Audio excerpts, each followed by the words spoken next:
ഇന്ന് ഇങ്ങോട്ട് വരുമ്പോ ബഹുമാനപ്പെട്ട വടകരയുടെ ജനനായകൻ, മുൻപ് പാലക്കാടിന്റെ MLA ആയി ഇന്ന് വടകരയുടെ MP ആയ ശ്രീ ഷാഫി പറമ്പിൽ എങ്ങനെയാണ് വടകരയിലൂടെ നടക്കുന്നത് എന്ന് അന്വേഷിച്ചു.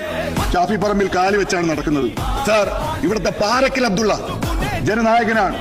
ജനങ്ങൾ തെരഞ്ഞെടുത്തി സഭയിലേക്ക് വന്ന ആളാണ്.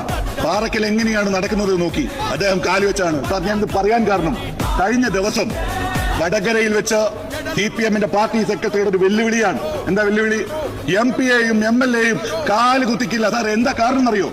കഴിഞ്ഞ വടകരയിലെ തെരഞ്ഞെടുപ്പ് സമയത്ത് നാട്ടിൽ RSS-ന് പഠിക്കുന്ന CPM നാട്ടിൽ വർഗീയ കലാപമുണ്ടാക്കാൻ, വിഭജനമുണ്ടാക്കാൻ കാഫിർ സ്ക്രീൻഷോട്ട് എന്ന് പറയുന്ന ഒരു നാണം കെട്ട നാറി ഏർപ്പാടുമായി മുന്നോട്ട് പോയി.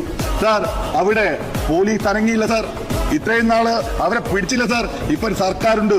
സർക്കാരില്ലായ്മ മാറി. ഒരു സർക്കാരുണ്ട്, ആഭ്യന്തരമന്ത്രിയുണ്ട്, മുഖ്യമന്ത്രിയുണ്ട്. അന്വേഷണം നടന്നപ്പോ ഇതിലെ പ്രതികൾ CPM